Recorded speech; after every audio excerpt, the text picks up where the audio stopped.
शूर्पणखा एक बहुत ही जटिल और दुष्ट चरित्र है। बचपन से आप जो अपने आसपास देखते हैं उसका आप पर असर पड़ता ही है। राक्षस सही गलत की परवाह किए बिना जीवन का उपभोग करने में मानते हैं। शूर्पणखा भी इसी सोच की थी। रावण भी अहंकारी और दुराचारी था। सिर्फ विभीषण सच्ची और सही सोच वाला व्यक्ति था। रामायण में रावण के वध के बाद शूर्पणखा कहाँ गई, आइए जानते हैं आज की वीडियो में। शूर्पणखा रावण की छोटी बहन थी, पर उसका विवाह पहले हुआ था, तो उसकी आयु कम से कम मंदोदरी के बराबर रही होगी। अब ये सोचिए कि मंदोदरी का पुत्र मेघनाद खुद विवाहित था, तो शूर्पणखा कोई युवती तो नहीं ही थी, अधेड़ उम्र की महिला थी। शूर्पणखा के पति को रावण ने एक युद्ध में मार दिया था। उसके बाद वो अकेली हो गई, तो रावण ने उसको पंचवटी में खरदूषण के पास सेनापति बनाकर भेज दिया था। हमें नहीं लगता शूर्पणखा और रावण में भाई बहन वाला कोई बहुत प्यार होगा, बल्कि वो रावण से नफरत ही करती होगी, क्योंकि उसकी गृहस्थी उजाड़कर रावण अपने परिवार के साथ रहता था, तो गुस्सा स्वाभाविक लगता है।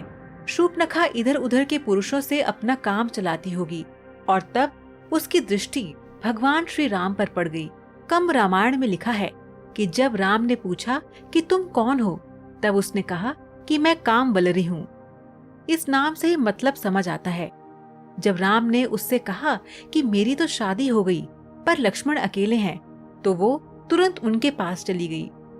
दर्शकों, प्रेम की एक निष्ठा होती है, और शूर्पणखा तो सिर्फ शारीरिक सुख चाहती थी, प्रेम वगैरह कुछ नहीं था। राम से प्रेम होता तो तुरंत लक्ष्मण के पास ना पहुंच जाती। वो लक्ष्मण के पास पहुंच गई। फिर उनके मना करने पर उसको माता सीता दिखी, और जब माता सीता को मारने दौड़ी तो नाक कान काट दिए गए। उसको पता था सुंदर स्त्रियां रावण की कमजोरी हैं। उसने रावण को जाकर ये कहा कि सीता जैसी सुंदरी तुम्हारी रानी बनने लायक है। नाक काटने की दुहाई पर रावण तुरंत कुछ नहीं करता।